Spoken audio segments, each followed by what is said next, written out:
Every day I see confusion about cybersecurity, how to get into it, the interview process, where to start, where to begin. I'm not interested in cybersecurity. I'm interested in IT. There's a big difference. What I want to do is the troubleshooting of the software, the keep the programs running, keep everything up and going, and go from there. Everything seems to be based on top level stuff, high level degrees, high level certifications. It all starts with the basics. It all starts with something that you can do on your laptop, knowing everything that I've shown in previous videos, and build on that and go from there. Because a lot of times, I mentioned, I think, in another video where I knew a guy a couple years ago who was great with Linux, could set up networking, do all that kind of stuff real good, but his laptop died, wouldn't boot up, didn't know what to do to get it boot up. I got it in less than a few seconds. Real quick, simple trick that I did, and his laptop booted up. Does that mean I'm better than him in that? No.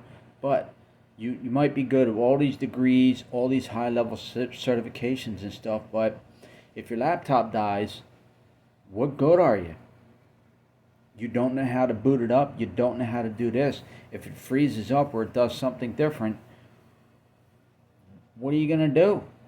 You're going to take it to a shop?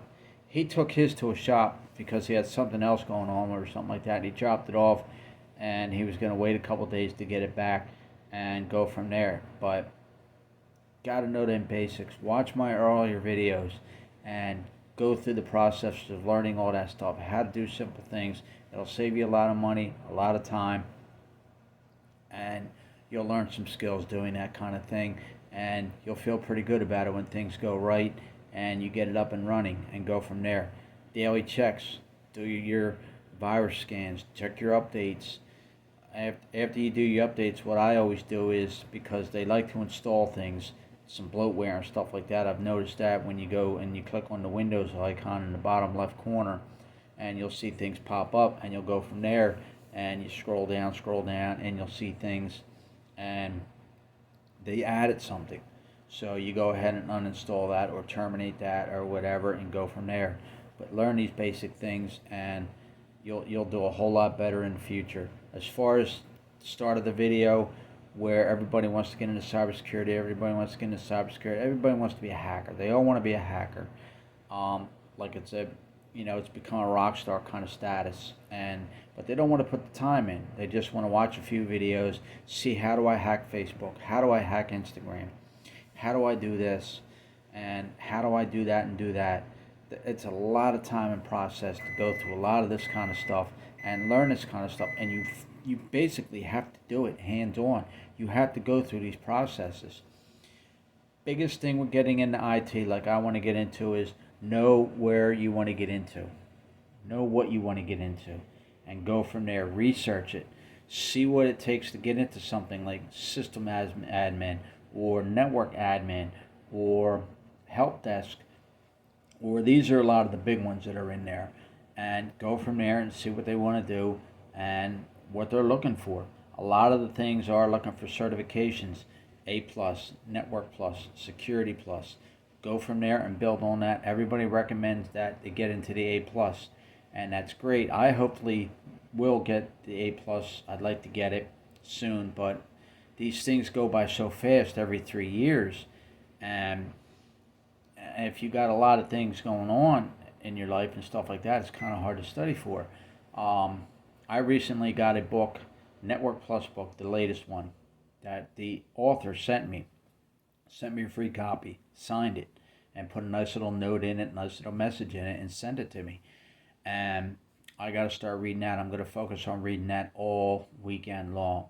There's 25 chapters. The first 12 chapters are the ones that are real difficult ones that involve subnetting and stuff like that. The back end are the last 13 chapters. I'm going to read through them, maybe read through them again, get real familiar with that kind of stuff. There's scenarios in the back, there's lab stuff in the back. And I joined this Udemy course. Got a real nice deal. It was on Cyber Monday and paid maybe $12 for it or something like that. It's normally like $90 or something like that. But look for this kind of stuff and get this kind of hands-on experience. Go through this kind of thing. There's another one called Try Hack Me. great foundation, great platform for things that gives you the very basics.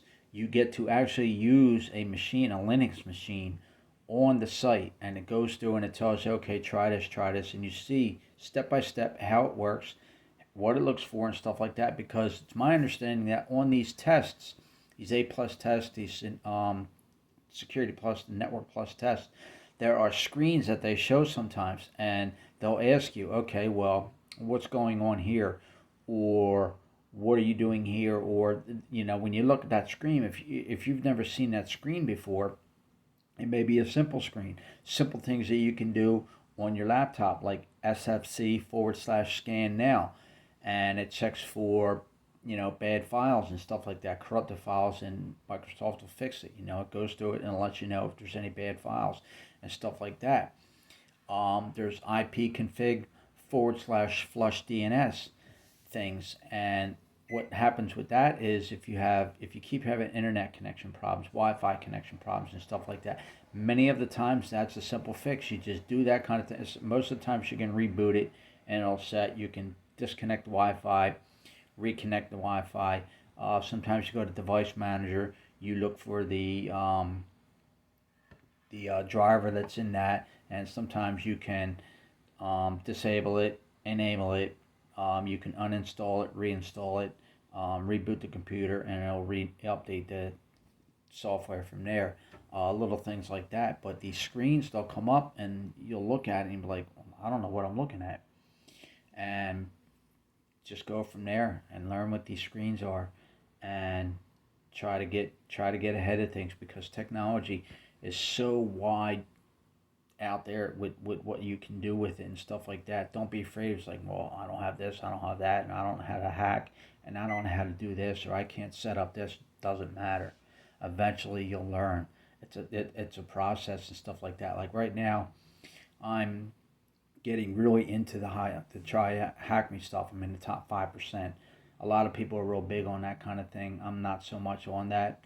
And they have a Christmas thing now, Advent, and it's kind of fun.